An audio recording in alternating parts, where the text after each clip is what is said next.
Maximum ఫ్యాన్స్కి మాత్రం గుర్తుకొస్తున్నది ఏంటంటే కొంత ఉదయ్ కిరణ్ మాత్రం చాలా మంది కొంచెం చాలా గుర్తుకొస్తున్నాడు. అది నేను అన్ని క్లారిటీగా చెప్పలేను. ఉదయ్ కిరణ్ అంటే ఆల్రెడీ తెలిసిపోతుంది అందరికీ.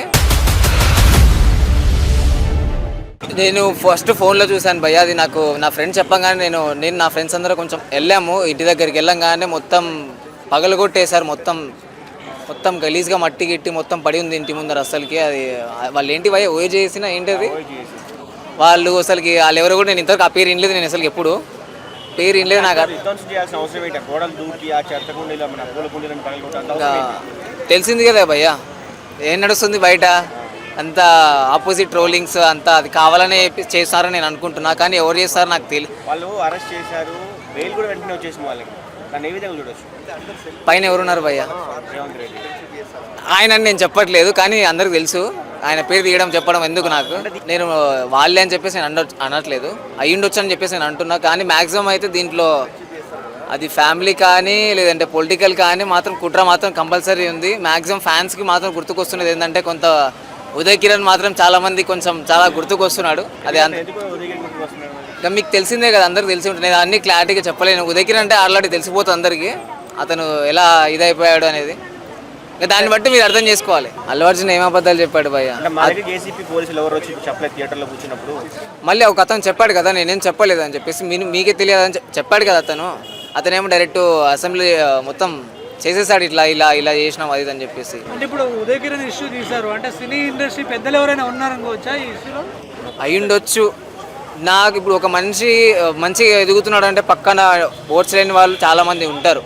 కానీ ఆయన పుష్పతోని ఇంత లెవెల్కి లేచినాడంటే కానీ మ్యాక్సిమం నాకు తెలిసినంత ఉండొచ్చు అని నేను అనుకుంటున్నా.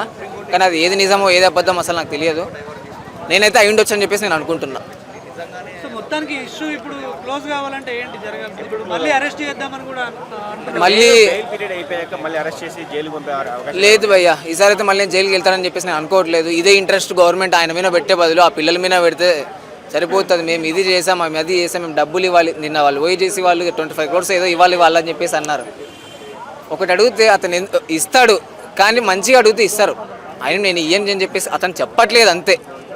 అల్లు అర్జున్ గారు ప్రెస్ మీట్ పెట్టినాక కూడా ప్రెస్ మీట్ వీడియో క్లిప్స్ పట్టుకొని ట్రోల్స్ చేశారు చాలా మంది.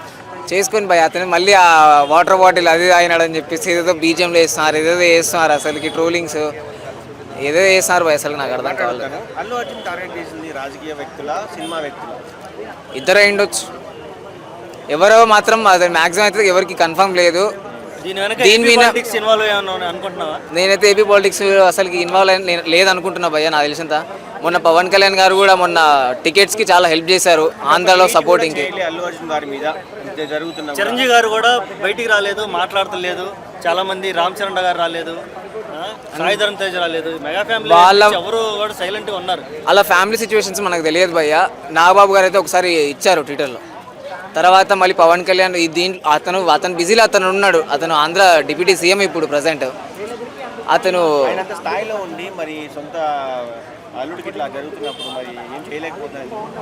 అట్లీస్ట్ ఇప్పుడు అతను ఇన్వాల్వ్ అయినాడు అనుకో, మళ్ళీ తెలంగాణకు ఆంధ్రకు మళ్ళీ పంచాయతీలు ఎందుకు? అతను ఫ్యామిలీ భారంగా అయితే అతనికి ఉంటుంది. వాళ్ళు మాట్లాడుకోకుండా ఉండరా, కానీ బయటికి తెలియదు అంతే. మళ్ళీ అతను ఇన్వాల్వ్ అయ్యాడు అనుకో, మళ్ళీ సోషల్ మీడియా ఊగోదు కదా. ఇన్వాల్వ్ అయినాడు 1కి 10 రాస్తారు. రేవంత్ రెడ్డి మళ్ళీ పవర్ స్టార్ పవన్ కళ్యాణ్ అని అవసరమా?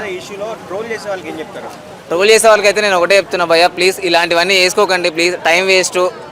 మీరు ఎంత నెగిటివ్ చేస్తే ఆయనకు మంచి పేరు తప్ప ఏం రాదు. ఇవన్నీ కొంచెం ఆలోచించండి అందరు ట్రోలింగ్స్ వల్ల.